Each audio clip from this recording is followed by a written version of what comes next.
In traditional history, there are still many unresolved historical and chronological mysteries.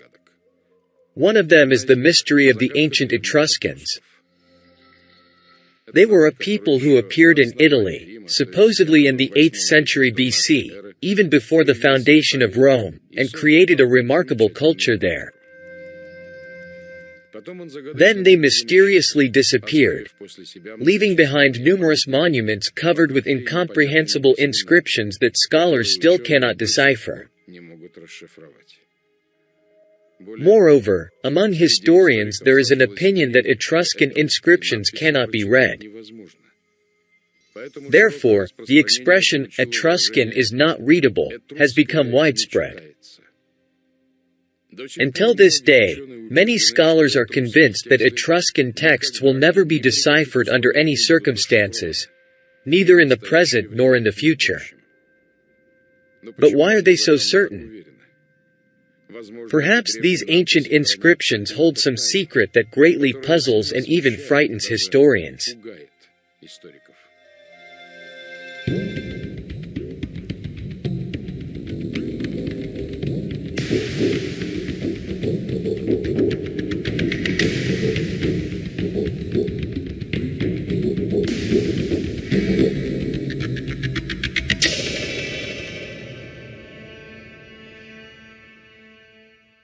In ancient times, in the territory of the modern Italian province of Tuscany, in central Italy, between the Arno and Tiber rivers, there existed a country called Etruria. The inhabitants of this country were called Etruscans. The authority of this state extended to the south and north of the Arno and Tiber, and to the east, reaching the Adriatic Sea. Traditional history claims that this was in the 1st millennium BC. The Etruscan civilization was highly advanced and had a significant influence on the formation of Roman civilization. In the 14th–16th centuries, it was Etruria that became the cradle of the Renaissance culture. Historians have been studying the Etruscan issue for centuries. However, the world of the Etruscans has never become closer or clearer to them. To this day, Etruscologists cannot solve the two main mysteries of the Etruscans. As historians themselves claim, neither the origin of the Etruscans nor their language has been precisely established.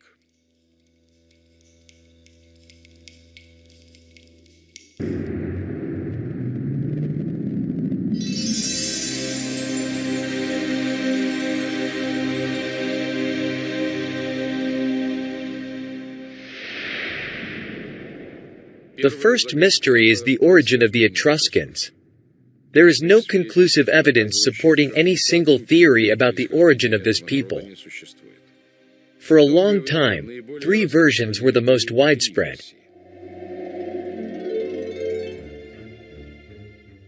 One of them is the so-called Eastern theory of the origin of Etruscan civilization.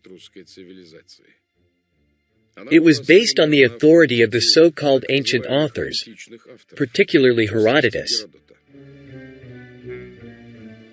According to this version, the Etruscans migrated from the eastern Mediterranean. Herodotus referred to the Etruscans as Tyrrhenians or Tyrsenians. To this day, the part of the Mediterranean Sea between the Apennine Peninsula and the islands of Sicily, Sardinia, and Corsica is named the Tyrrhenian Sea because for several centuries the Etruscans dominated this region, as well as most of the Apennine Peninsula. This was before even Rome claimed supremacy in Italy. Therefore, it is not surprising that Greek and Roman historians wrote a lot about the Etruscans.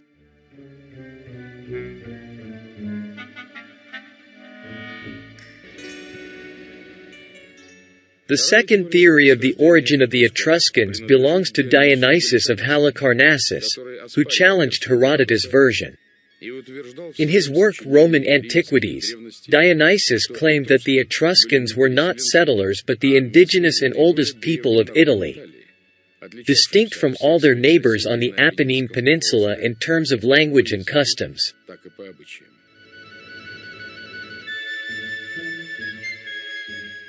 In the mid-18th century, a third version emerged, known as the Northern Theory of the origin of the Etruscans. It was proposed by the French historian Nicolas Frere. According to his opinion, the Etruscans, along with other Italian tribes, entered the territory of Italy through the Alpine passes. This version had no support in ancient tradition and lacked any material evidence. However, in the 19th century, it was considered almost the sole key to the mystery of Etruscan origins.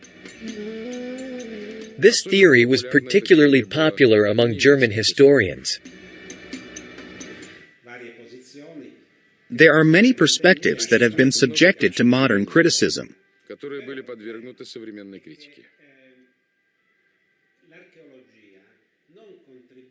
Today, the problem lies in the fact that archaeology cannot favor any particular theory. Thus, various assumptions remain open.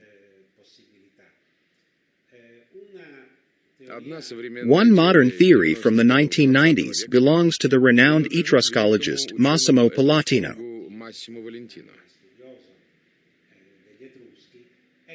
It suggests that the Etruscan civilization, as we know it, originated in Italy. This is true. However, this theory did not solve the problem of the Etruscan origins. Was this people who had their own language of Italian origin, or did they come from somewhere in prehistoric times?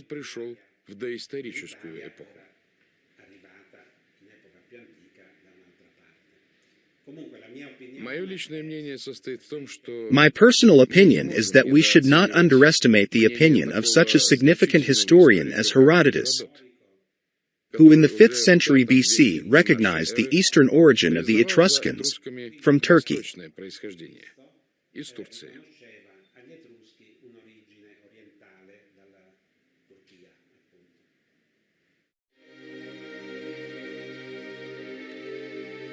But in the mid-19th century, Russian archaeologist and Slavic historian Alexander Dmitrievich Chertkov proposed his theory of the origin of the Etruscans. He traveled across Europe for many years, living in Austria, Switzerland, and Italy. In studying the ancient history of the Etruscans, he concluded that they were Slavs.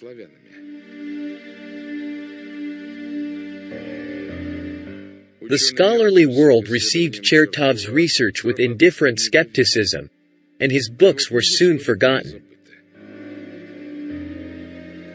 Historians could not accept the idea that Russians lived in Italy even before the emergence of Rome and founded the ancient Etruscan culture. Because in the Scaligerian concept of history, this seems senseless. Independent of Chertkov, the Slavic version of the Etruscan origin was proposed by Polish archaeologist and collector Tadeusz Wielański. In the 20th century, the theories of Chertkov and Wielański found confirmation in the research of Russian scholars Anatoly Fomenko and Gleb Nosovsky. The history of the Etruscans remains highly intriguing and continues to attract a lot of interest, both in the West and in our own country. However, all these studies are heading in a strange and seemingly dead-end direction.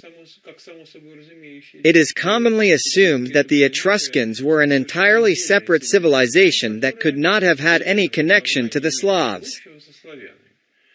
Therefore, when the works of Chompy, Chertkov, and Wielański emerged in the 19th century, providing evidence that Etruscan inscriptions were written in the Slavic language, at least many of them, these works were not acknowledged.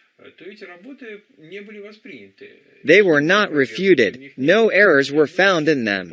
They simply went unnoticed.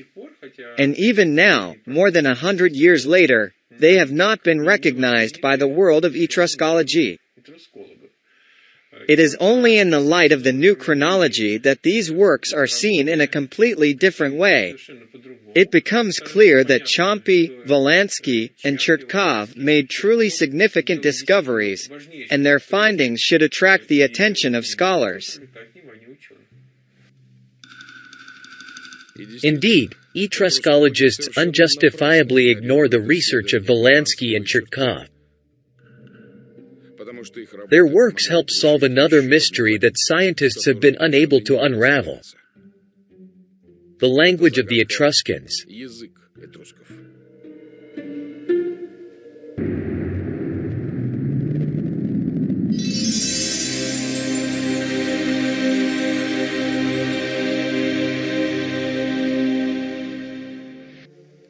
In the Renaissance epoch, all the lettering found in Italy that differed from Latin graphically was presumed Etruscan.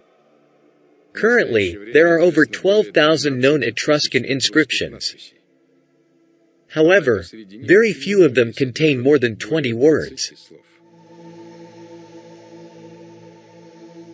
All kinds of alphabets were employed to decipher these texts: Hebrew, Arabic, Anglo-Saxon, Runic, and even Chinese. But all efforts were in vain. Hence the saying, Etruscan is not readable. In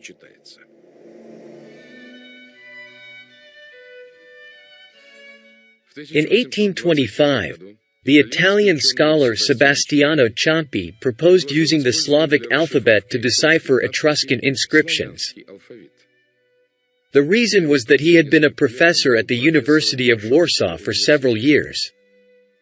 After learning some Polish, the Italian scholar was astonished to find that he could read and even understand some Etruscan inscriptions. Upon his return to Italy, Ciampi eagerly shared his discovery with his colleagues. However, they sternly pointed out to him that the Germans, as the most authoritative scholars in Europe, had long proven that the Slavs did not appear on the historical stage before the 6th century AD, or even later. Consequently, in Italy, no one paid due attention to Ciampi's words. Failing to garner attention for his call to explore the Slavic interpretation of Etruscan inscriptions, the scholar became disheartened.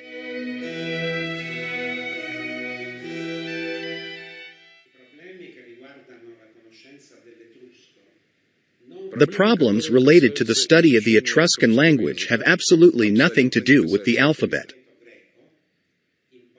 The Etruscan alphabet is very clear.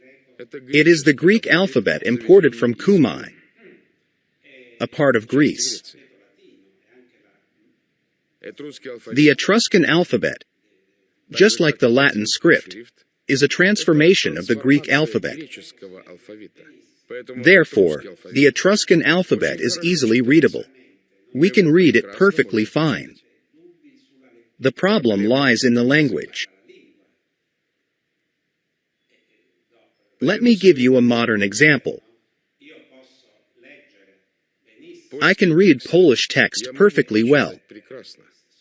It is written in Latin letters. However, I won't understand anything because it's the Slavic language. The same applies here. We can easily read Etruscan texts but don't understand them because we don't know their language.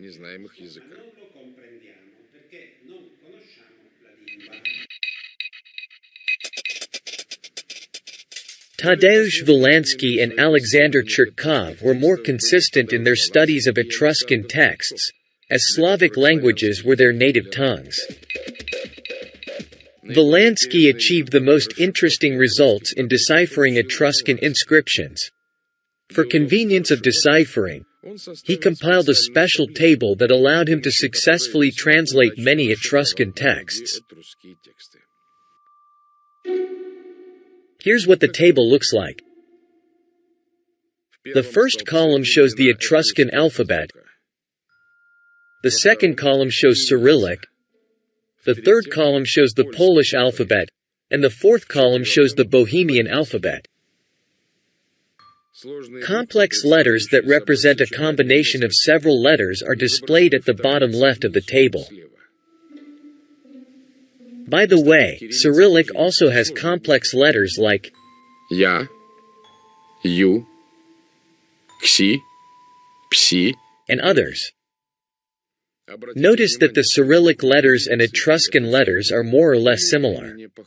For example, letter Глаголь, есть, зело, како, люди, мыслите, наш, покой, твердо, ут, ша, ять.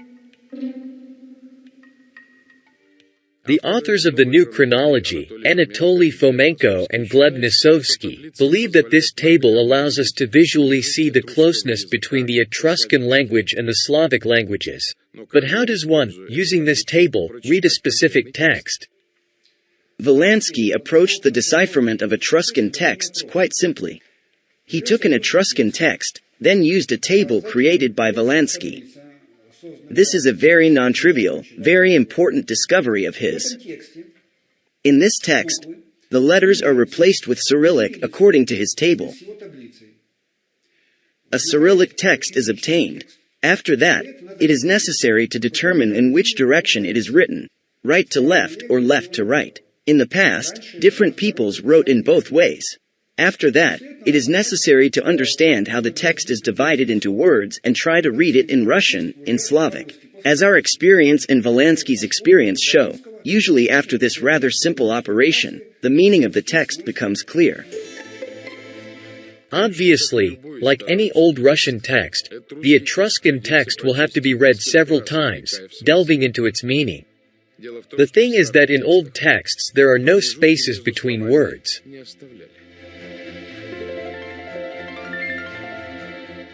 This greatly complicates reading, but nevertheless, with some effort, it can be read. According to Valansky, it turns out that the difficulty of reading the Etruscan text is not much higher than reading many old Russian texts, which also contain individual unfamiliar words. However, most Etruscan words are still understandable. This can be confirmed by reading several translations of Etruscan inscriptions made by Valansky.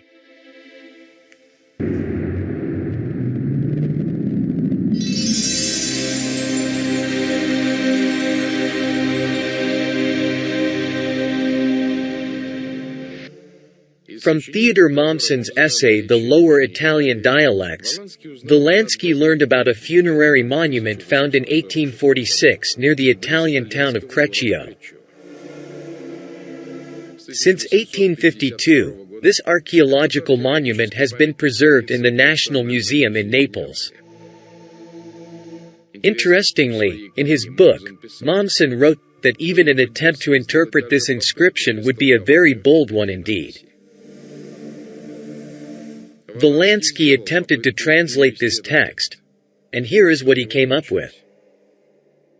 All Father from Paradise, above Vim and Dim, you are the Yezman of Russia. Take care of my home and my children, greatest Yezman. Hecate's domain is far away. I set forth to the end of the earth. And, verily, this is so, just like Aeneas was my forefather. Together with Lad in Elysium, you shall drink from the Lethe and forget. Oh, dear one, kind one. Certainly, it cannot be said that in Valansky's translation the meaning of the Etruscan text became fully understandable. That is not the case. However, it is absolutely evident that there are numerous understandable Russian words and entire phrases in it, which collectively make up Russian expressions, comprising more than half of the text. That's a lot. It should be noted that when reading old Etruscan texts, Valansky was convinced that they were written long before Christ, and therefore, there could be nothing Christian in them. However, according to the new chronology, these texts are already Christian, written after Christ. Therefore, they may well contain familiar Christian expressions known to us from church books. This makes the text more comprehensible because, in reality, they are indeed Christian texts. And indeed, if one is not afraid to see Christian phrases in this inscription, here is what emerges. And thus said the great Lord to my Yezmin in Russia. He is also the guardian of my home and children. Fair Yezmin. Yucatan is far away. Only faith. The faith of Tsar Aeneas sitting with Lad and Elijah. Do you remember, or do you forget? Oh, dear one, kind one. We see a fully meaningful Old Russian text, although unknown names are mentioned. Maidim, Yezmin. Presumably, these are old names of some localities in Italy. The name Russia is mentioned directly in the standard form used by Southern Slavs, Russia. Unfortunately, this Etruscan text cannot be read in its entirety. However, not all Old Russian texts are read completely to the last word today. But if entire lines and phrases are clearly readable in the Etruscan text, it can be concluded that the language for decoding was chosen correctly. And that language is Russian.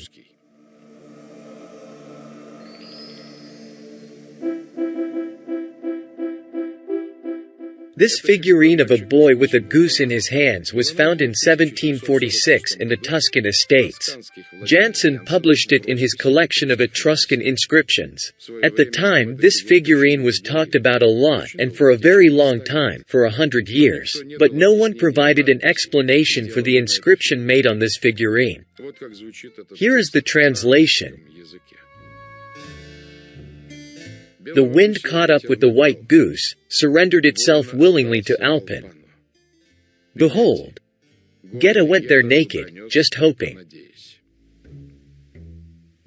And this is a bronze figurine of a boy with a bird, found in 1587.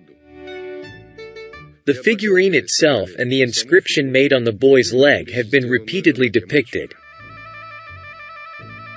However, this text still cannot be explained. In the original, the text sounds as follows. Воля дає, може, чого за ній мілікчает. And here is the translation.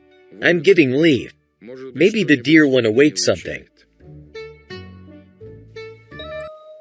This two-sided cameo was depicted on the title page of Ulrich Friedrich Kopp's book published in 1827. On one side of the cameo, there is an image of the nymph Menethea and Cupid flying towards her. However, the book did not mention anything about the inscription made on this cameo. In Etruscan, Стерела Купида ранит Менефеи. In translation it means, Cupid's arrow wounds Menethea. On the second side of the cameo, there is an inscription consisting of 7 lines. Яо Саваоф Адоней. Ей, коли ега лается, идут в Тартарою скотину.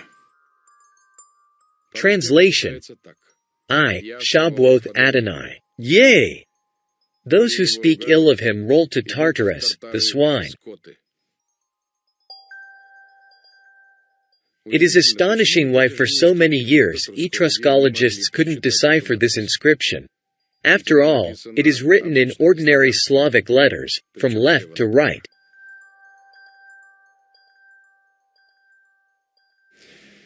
We believe that it was a deliberate choice. The thing is, that during the Reformation era in Western Europe, evidence of the fact that the conquests of the 14th-15th centuries were Slavic, Russo-Turkish, including the Ottoman conquest of the 15th century, were being erased. In essence, an unofficial ban was imposed on reading old texts using Slavic languages. Furthermore, it was de facto forbidden to use Slavic languages to decipher allegedly unreadable inscriptions, including Etruscan ones. Relying specifically on Slavic languages, Tadeusz Wilański successfully deciphered not only Etruscan texts but also many other inscriptions found in Western Europe. These inscriptions, like the Etruscan ones, were considered unreadable. However, in Wilański's opinion, they can be deciphered as Slavic. Nevertheless, Valansky was well aware that his discovery would not be well received in Western Europe, and therefore, in a letter to the archaeologist Karol Rogovsky, he wrote, "Are there no Slavic monuments in Italy, India, Persia, and even in Egypt? Do not the ancient books of Zoroaster, the ruins of Babylon, the monuments of Darius, the remnants of Persepolis covered in cuneiform script, contain inscriptions understandable to Slavs?" The English, French, and Germans look at this without getting a clue. It can be said that Valansky's research on the history of Slavs in Western Europe was a great scientific feat. Therefore, the life of the scholar was not easy.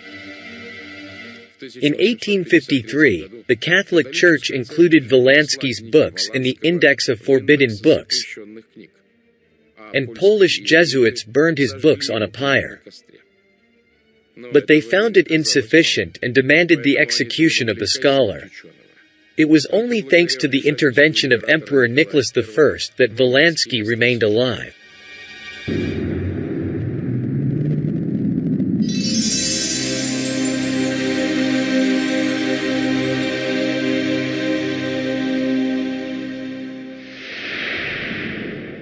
It is believed that the Etruscans were pagans. Historians compare Etruscan gods with the gods of the Roman pantheon.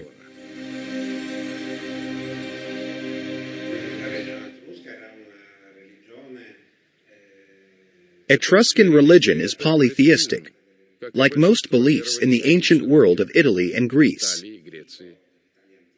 It shares many similarities with other religions of ancient Italy.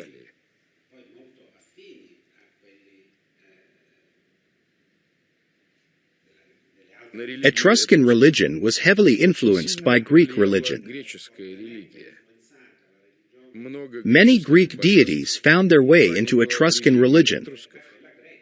And likewise, many Etruscan gods were discovered in Greek religion. Thus, it was an assimilation process.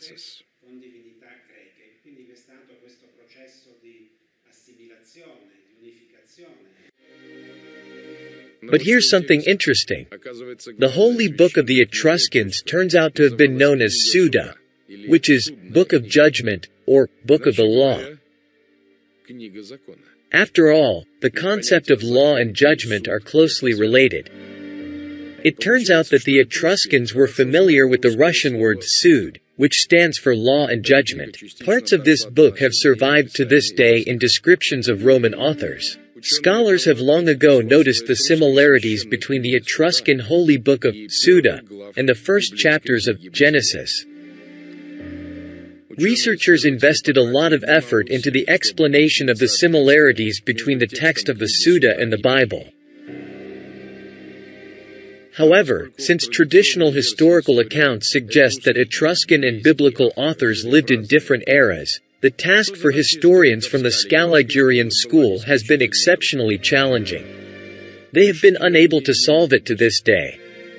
However, the authors of the new chronology have found the answer to this question. According to the new chronology, the Etruscan conquerors, or rather colonizers of Western Europe of the 14th century, were Christians, and obviously used the Christian holy books, in particular, the books of the Christian law. For example, the book Kormchi, which they could have called the Book of Judgment because it pertains to the law and Christian Orthodox judgment. We only know the Etruscan book, Suda, through retellings by Roman, ancient, and Greek authors, or more precisely, as we now understand, by later editors. Unfortunately, we don't have the exact text. And it is not surprising at all that even from these retellings, it is evident that it parallels the Pentateuch, the first 5 books of the Bible. Marionis, a Franciscan monk from Florence, links the ancient past of Etruria with the myths of the Genesis in his tractate entitled, On the Progeny, Nobility and Glory of Tuscia. According to his opinion, the sons of Noah populated the world after the deluge, and one of them, named Homer, decided to settle in Etruria. His descendants were the first to embrace the teaching of Christ.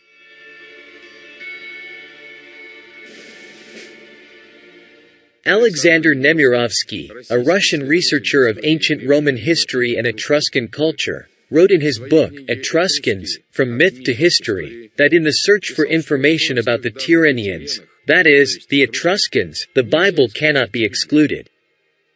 It contains numerous references to the peoples of the ancient Near East, the Black Sea region, and the Mediterranean. Indeed, in the chapter 10 of the book of Genesis, it is stated, "And the sons of Javan, Elisha and Tarshish, Kittim and Dodanim.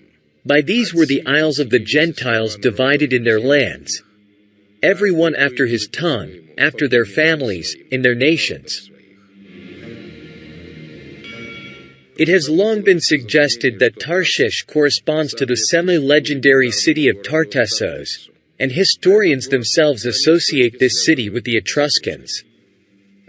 The well-known biblical name Tarshish could refer to Turks, Tatars, or Russians. It turns out that the compilers of the Bible were familiar with the Etruscans under the name Tarshish.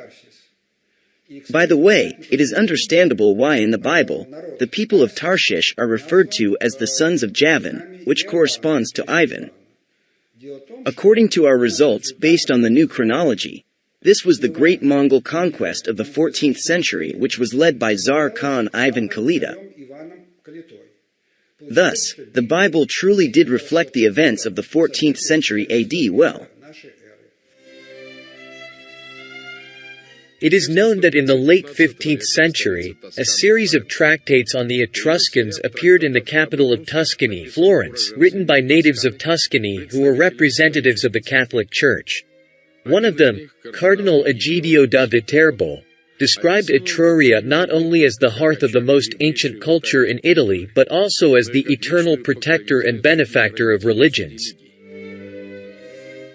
The cardinal saw no difference between the pagan Etruria and the Christian Tuscany of his time. The appearance of these tractates indicates that even in the late 15th century, the true history of the Etruscans was well remembered in Tuscany. However, modern historians, despite their knowledge of the Book of Judgment, biblical texts, and medieval writings, continue to write dissertations about the pagan beliefs of the Etruscans and their pre-Christian existence.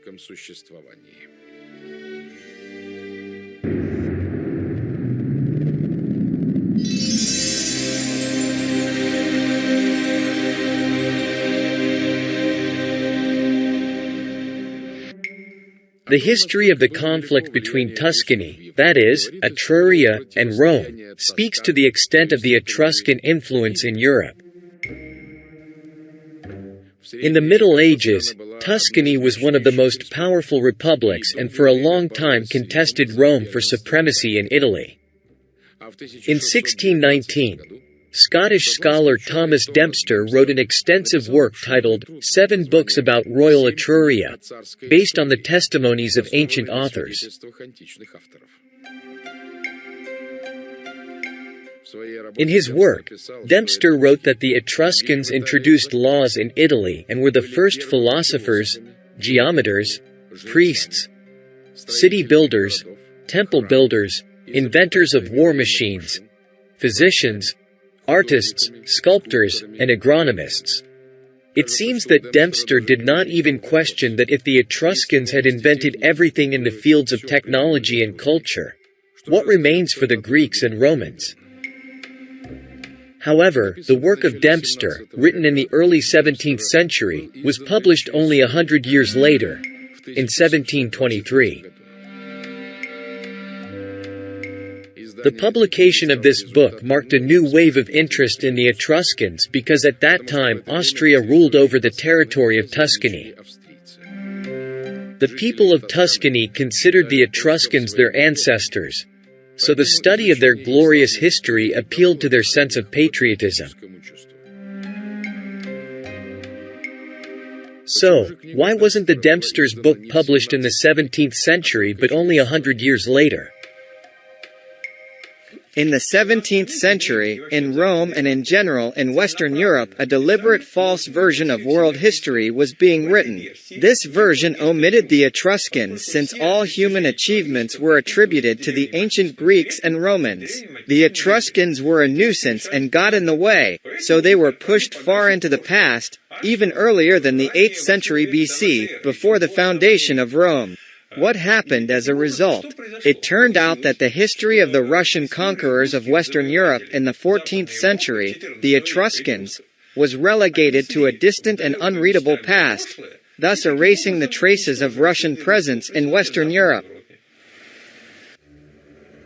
However, Tuscany continued to fight for its version of history, in which the real Etruscans played the leading role, not mythical ancient Italian Romans and ancient Greeks. The Vatican, in turn, sought to establish its erroneous concept of the so-called ancient Rome and ancient Greece. Interests clashed, and Tuscany lost. Consequently, Dempster's work fell under the Roman ban. Only when Austrians entered Tuscany did the delighted Florentines temporarily escape Roman control and attempted to seek revenge. They hastily published Dempster's book, but it was already too late. The false history of supposed ancient Italian Rome had firmly established itself in the pages of historical books. As a result, the Tuscans were simply ridiculed. Nevertheless, they continued to assert their correctness.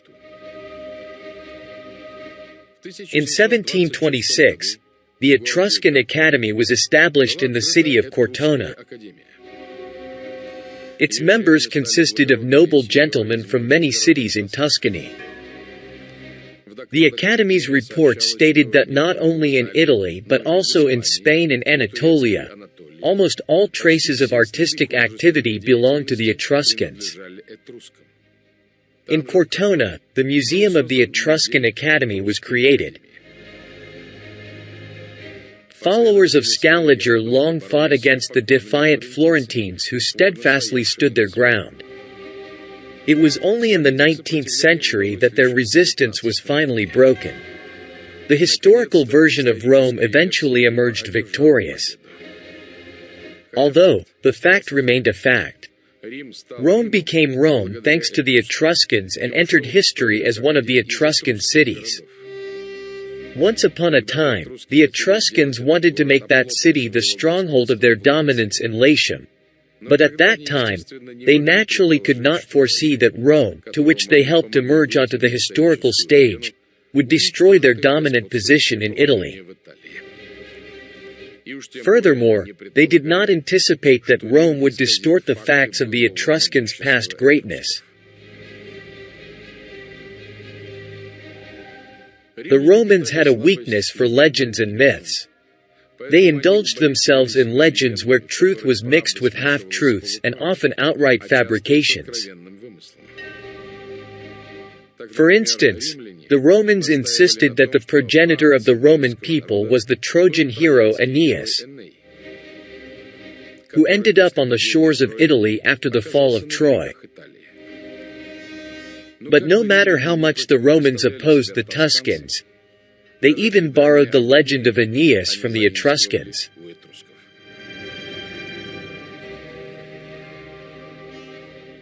Thus, the myth of the glorious origin of Rome emerged, claiming that from the very beginning, it stood above all its neighbors. Over time, this myth was recognized as historical reality and found its way into historical works. Historians began borrowing it from one another.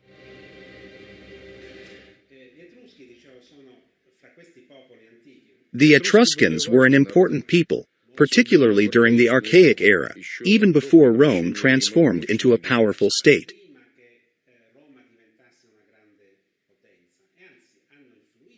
Moreover, they exerted influence on Rome.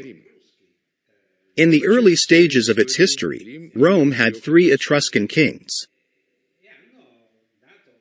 The Etruscans made significant contributions to the formation of Italian civilization in antiquity, culturally, historically, and religiously. Today, I believe it is an acknowledged fact. Etruscan history is studied and recognized for its importance, just like the history of other peoples.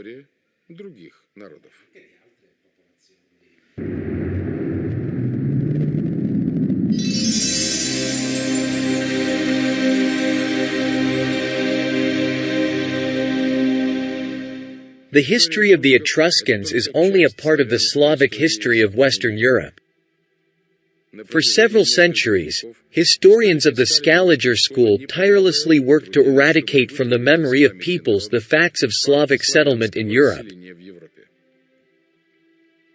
They denied the presence of Slavs in different lands and countries for so long and persistently that it resulted in an utterly absurd historical narrative. It appears that Slavs did not exist in ancient times at all. Where they came from is entirely unclear. By distorting the true past of the Slavs, Scaligerian historians rendered them homeless and landless. According to their theory, no ancient European region can have a Slavic name. And in the languages of Europe and Asia, these so-called scholars search for any roots except Slavic ones.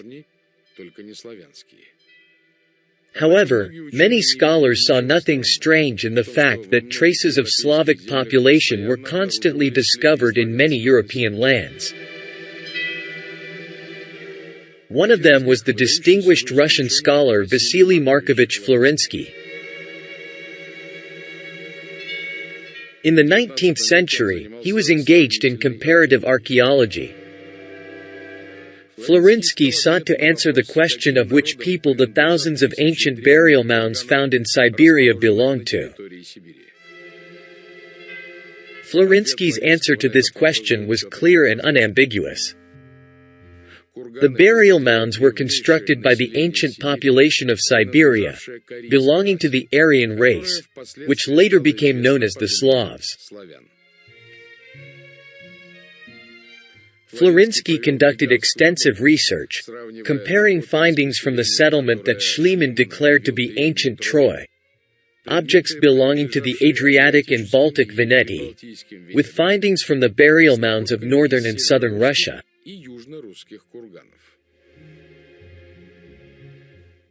The similarity of the discovered household items, ornaments, and pottery was so striking that there was no doubt. They were made by representatives of the same people, that is, the Slavs. It turns out that Asia Minor and a significant part of Western Europe in the past were populated by the same Slavic people as Russia and Siberia.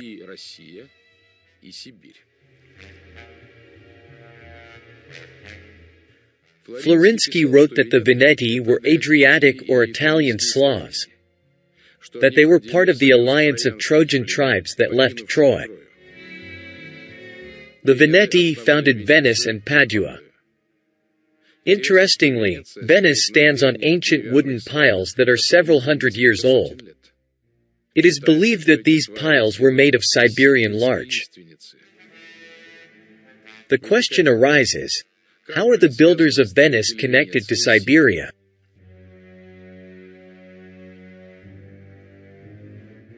Some scholars try to explain the wide distribution of similar Slavic objects throughout the Eurasian territory, but they do so within the framework of the erroneous Scaligerian chronology. Instead of placing all this vast Slavic material in the Middle Ages, they push it into the distant past, inventing theories about some ancient Proto-Slavs.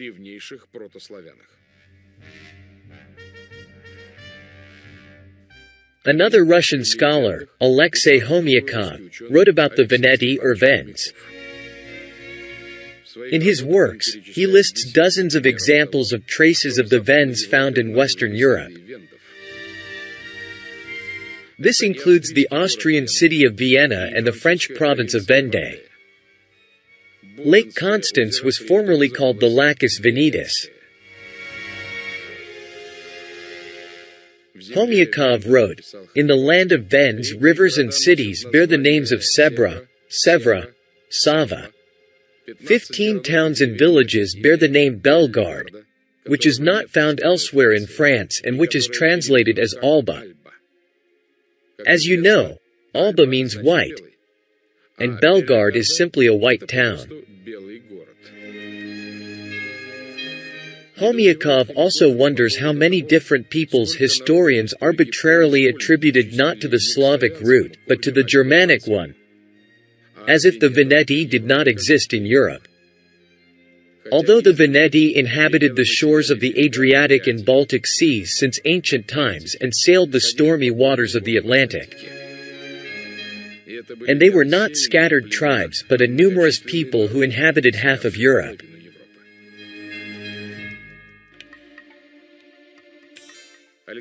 Alexander Dmitrievich Chertkov wrote that more than 25 books published in Germany between 1575 and 1842 report that Slavs have lived in German lands. Slavs were the builders of Leipzig, Delitzsch, Rauhlitz, and Dresden. However, all these numerous books were suppressed by Scaligerian historians. They clearly contradicted the official history. But Slavic roots in Europe are so deep that historians and archaeologists constantly encounter them. Slavs have been living in Germany since ancient times. For example, the Lusatian Serbs. And the Lusatian language is one of the West Slavic languages, spoken among the Lusatian Serbs, also known as Lusatians or Sorbs. The number of speakers of this language is 60,000 people, with 40,000 living in Saxony and 20,000 in Brandenburg.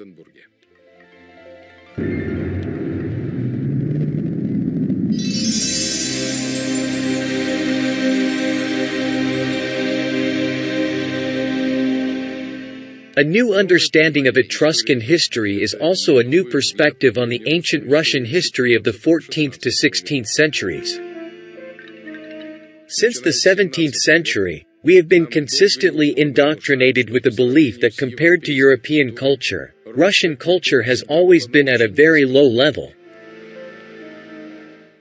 And all the discoveries and achievements of the ancient world belong to the great European civilizations. However, the true history of the Etruscans tells the opposite. Slavs were the basis for the development and prosperity of European states, while the tribes inhabiting Europe for several centuries benefited from the scientific, cultural, and military heritage of Slavic peoples without any gratitude. Today, modern historians have the opportunity to reconstruct the true history of the Etruscans. They do not have to start from scratch. Their predecessors did tremendous work in the 19th century. But, as Volansky wrote even then, we Slavs will be able to bring these studies to completion only if our children and grandchildren choose to follow in our footsteps.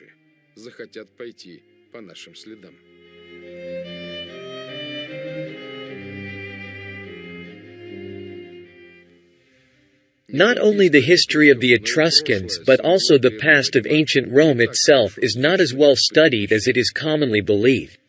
Modern research indicates that the thick volumes dedicated to Roman civilization are merely rewriting the same legends invented by 16th century historians. The authentic history of the peoples inhabiting the Italian peninsula looks completely different. So, what is ancient Roman history? Is it genuine history or literary myth? We will try to unravel this in our next film, Symbols of Ancient Rome.